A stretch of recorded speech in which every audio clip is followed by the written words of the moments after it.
Good morning সকলকে। আজকে আর একটা ছুটির দিন, রবিবার। আর আমার কাজ বলতে আজকের কাজের ইয়েটা একটু অন্যরকম। মেয়েরা সকালবেলা দুই মেয়ে বেরিয়ে গেছে আজকে পুজোর একটু বাজার, ওদের টুকটাক কিছু কেনাকাটার আছে তার জন্য। কারণ সময় তো আর বেশি দিন নেই পুজোর হাতে, আর ওরা তো ছুটি পায় না, তোমরা তো জানো কাজ থাকে ওদের প্রতিদিনই, যেতে পারে না।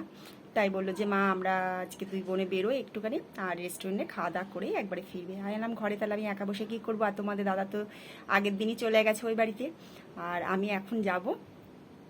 তাই এখন বেশি কিছু রান্না করিনি। আজকে আবার হচ্ছে চন্দ্রগ্রহণ, তাই জন্য রাত্রে কটায় লাগছে সঠিক মোবাইলে দেখলাম তো, কোনো কোনো জায়গায় দেখলাম 9:30, কোনো জায়গায় 10টায়, কোনো জায়গায় আবার দেখছি 10:30। যাই হোক 9টার মধ্যে খাওয়া দাওয়া করে নেবো আজকে। এমনিতে তো অসুখ বিসুখ কিছু ছাড়ে না, তাই মাও বললো ফোন করে যে আজকে চন্দ্রগ্রহণটা মান, ভারতে নাকি দৃশ্যমান।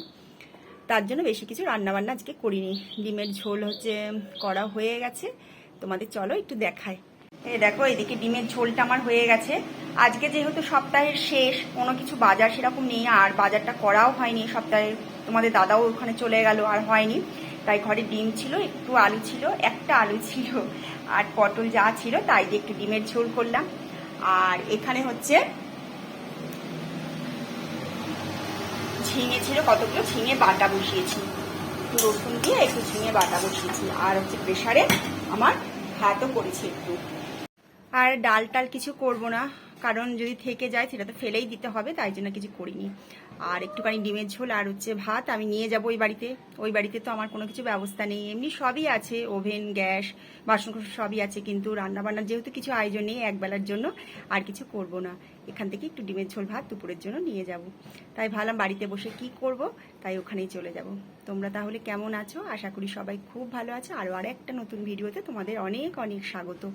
তাহলে ভিডিওটা দেখতে থাকো। আর এখন রেডি হয়ে নিয়েছি একদম, এখন বেরিয়ে যাব। তারপর আবার তোমাদের সাথে ওখানে বাড়িতে গিয়ে একবারে কথা বলবো। রাস্তার মধ্যে আর ভিড়ভাড়টা থাকে না, কথা বলা যায় না। আর আজকেও বাইরে প্রচণ্ড গরম। চলো তাহলে দেখতে থাকো ভিডিওটা। এখন আমি বাড়িতে চলে গেছি, আর এসে একটু জায়ের ঘরে যার সাথে গল্প করছি, আর পুজোর কী কী কেনাকাটা করেছে যা সেগুলো একটু দেখে যাচ্ছি, তোমরাও একটু দেখো। আর চলে এসেছিলাম জায়ের ঘরে, যা আমার পাশেই থাকে। তা গিয়ে ও পুজোর বাজার করেছে, তা আমি বললাম তাহলে দেখাও কি কি করেছো। ও পুজোতে এখানে থাকবে না, ওর ছেলে থাকে পুরুলিয়ায়, ওখানেই থাকবে এবার পুজোতে ওখানে। তাই দেখাচ্ছিল শাড়িগুলো খুবই সুন্দর হয়েছে কালারগুলো। ব্ল্যাক কালারের মধ্যে শাড়িটা নিয়েছে। আর এক সময় আমরা একসাথে অনেকগুলো সময় কাটিয়েছি, যখন জয়েন্ট ফ্যামিলি ছিল, তারপর আলাদা হয়ে যাওয়ার পরেও অনেক দিন একসাথে ছিলাম, খুবই ভালো সময়গুলো কাটিয়েছি। এখন যার যার মধ্যে শেষে সবাই আলাদা, সব ছেলে মেয়ে সব বড় হয়ে যাওয়াতে। আর এখানে কতগুলো চুড়িদারও নিয়েছে, সেগুলোও আমাকে দেখাচ্ছিল, খুব ভালো লাগছিল ড্রেসগুলো দেখতে। তা আমাকে খাবার কথাও বলছিল যে খাওয়া দাওয়া করে যা।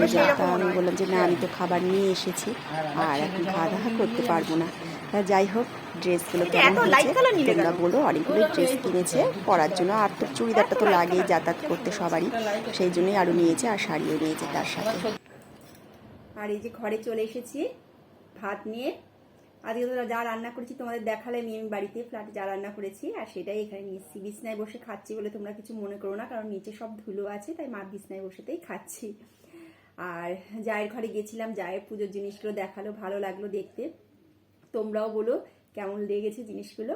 আর যা অনেকবার বলেছিল যে আমি এখানে রান্না করছি, দুটো খেয়ে নাও। আমি তো নিয়ে এসেছি বাড়ি থেকে খাবার, তাহলে এটা নষ্ট হয়ে যাবে, তাই এখানে বসে খাওয়া দাওয়া করে নিচ্ছি। তাহলে আগে খেয়ে নিই, খিদে পেয়ে গেছে, তারপর আবার তোমাদের সাথে কথা বলছি। আর তারপরে বিকেলবেলায় তোমাদের দাদার সাথে চলে গেছিলাম চাপড়ায়। দাদার ওখানে একটা মার্কেট করা ছিল, আর তোমার দাদাকে ক্যামেরাটা ধরতে বলেছি, দেখো কিভাবে ধরেছে ক্যামেরাটা। খুব সুন্দর জায়গা চাপড়া, ওখানে ফুলের চাষ হয়, তাই ওখানে দাঁড়িয়ে একটুখানি গাড়িটা থামিয়ে ওখানে একটুখানি ছবি তুলছিলাম, ভালো লাগছিল। তাই ভাবলাম তোমাদের সাথে একটু শেয়ার করি। আর মোবাইলটা ধরতে বলেছি কিভাবে, আর ধরেছে কিভাবে, কিছু আর করার নেই। যাই হোক, একটু মানিয়ে নিও তোমরা।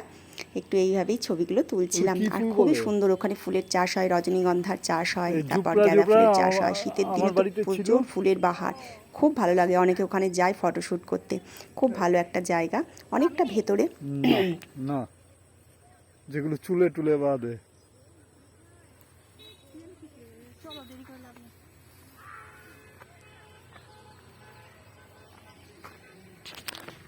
আর তারপর চলে এসেছিলাম বাজারে আমার পুজোর জুতোটা কিনতে। জুতোটা নষ্ট হয়ে গেছে। তাহলে এখানে ব্লগটা শেষ করলাম।